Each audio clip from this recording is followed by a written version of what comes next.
महान पिता, धन्यवाद करते हैं आज के सुंदर बाइबल अध्ययन के लिए जो आपने हमारे जीवन में दिया। खुदावन होने दे आज का वचन हर एक के जीवन में बड़ी बरकत लेके आए, छुटकारे और शांति को लाए। आशीष कर पिता, यीशु नाम से मांगते हैं, आमीन। हम पढ़ेंगे लय व्यवस्था 4 अध्याय, पाप बलि की विधि।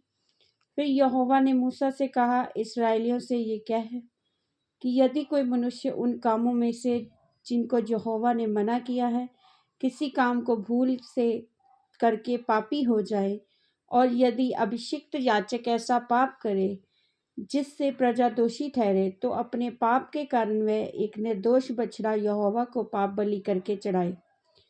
वे उस बछड़े को मिलाप वाले तंबू के द्वार पर यहोवा के आगे ले जाकर उसके सिर पर हाथ रखे और उस बछड़े को यहोवा के सामने बलि करे। और अभिषिक्त याजक बछड़े के लहू में से कुछ लेकर मिलाप वाले तंबू में ले जाए, और याजक अपनी उंगली लहू में डुबो कर उसमें से कुछ लेकर पवित्र स्थान के बीच वाले पर्दे के आगे यहोवा के सामने 7 बार छिड़के। और याजक उस लहू में से कुछ और लेकर सुगंधित धूप की वेदी के सींगों पर जो मिलाप वाले तंबू में है यहोवा के सामने लगाए।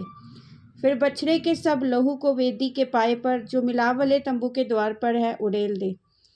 फिर वह पाप बलि के बछड़े को सब चर्बी को उससे अलग करे, अर्थात जिस चर्बी से इंद्रियां ढपी रहती हैं और जितनी चर्बी उनमें लिपटी रहती है, और दोनों गुर्दे और उनके ऊपर की चर्बी जो कमर के पास रहती है, और गुर्दे समेत कलेजे के ऊपर की झिल्ली, उन सबों को एक ऐसे अलग करे जैसे मेल बलि वाले चढ़ावे के बछड़े से अलग किए जाते हैं, और याजक इनको होम बलि की वेदी पर लगाए।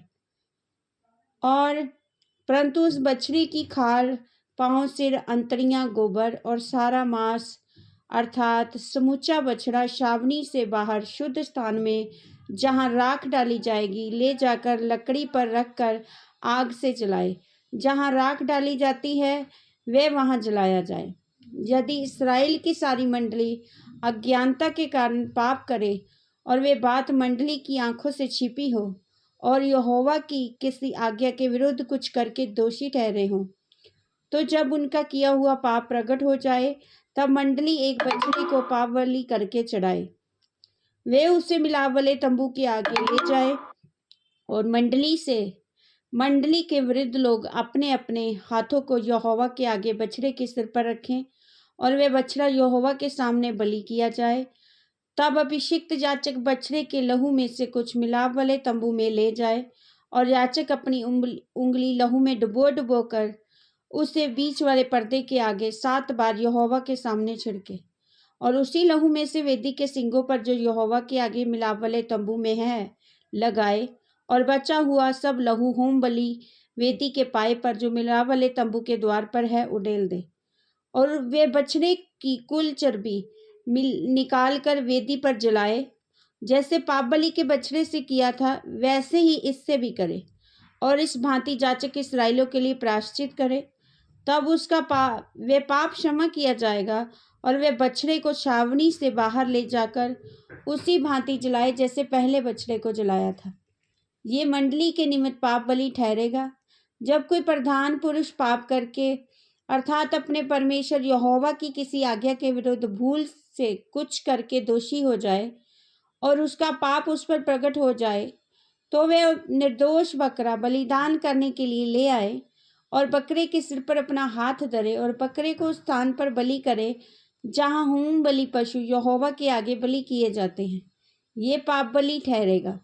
तब याजक अपनी उंगली से प्रायश्चित पाप बलि पशु के लहू में से कुछ लेकर होम बलि की वेदी के सींगों पर लगाए, और उसका लहू होम बलि की वेदी के पाए पर उड़ेल दे, और वे उसकी कुल चर्बी को मेल बलि की चर्बी के समान वेदी पर जलाए, और याजक उसके पाप के विषय में प्रायश्चित करे, तब वह पाप क्षमा किया जाएगा। यदि साधारण लोगों में से कोई अज्ञानता से पाप करे, अर्थात कोई ऐसा काम जिसे यहोवा ने मना किया हो और करके दोषी हो, और उसका वे पाप उस पर प्रकट हो जाए, तो वे उस पाप के कारण एक निर्दोष बकरी बलिदान के लिए ले आए, और वे अपना हाथ पाप बलि पशु के लिए उसके सिर पर रखे और होम बलि के स्थान पर पाप बलि पशु का बलिदान करे। और याजक उसके लहू में से अपनी उंगली से कुछ लेकर होम बलि की वेदी के सींगों पर लगाए और उसके सब लहू को उसी वेदी के पाए पर उधेल दे। और वह उसकी सब चर्बी को मेल बलि पशु की चर्बी के समान अलग करे। तब याजक उसको वेदी पर यहोवा के निमित्त सुखदायक सुगंध के लिए जलाए और इस प्रकार याजक उसके लिए प्रायश्चित करे, तब उसे क्षमा मिलेगी। यदि वह पाप बलि के लिए एक भेड़ का बच्चा ले आए तो वह निर्दोष मादा हो और वह अपना हाथ पाप बलि पशु के सिर पर रखे और उसको पाप बलि के लिए वही बलिदान करे जहाँ होम बलि पशु बलि किया जाता है। तब याजक अपनी उंगली से पाप बलि के लहू में से कुछ लेकर होम बलि की वेदी के सींगों पर लगाए और उसके सब लहू को वेदी के पाए पर उधेल दे। और वे उसकी सब चर्बी को मेल बलि वाले भेड़ के बच्चे की चर्बी के समान अलग करे और याजक उसे वेदी पर यहोवा के हवनों के ऊपर जलाए। इस प्रकार याजक उसके पाप के लिए प्रायश्चित करे और वह पाप क्षमा किया जाएगा। आमीन। इस वचन के द्वारा प्रभु ब्लेस करेंगे सबको। जय मसीह की।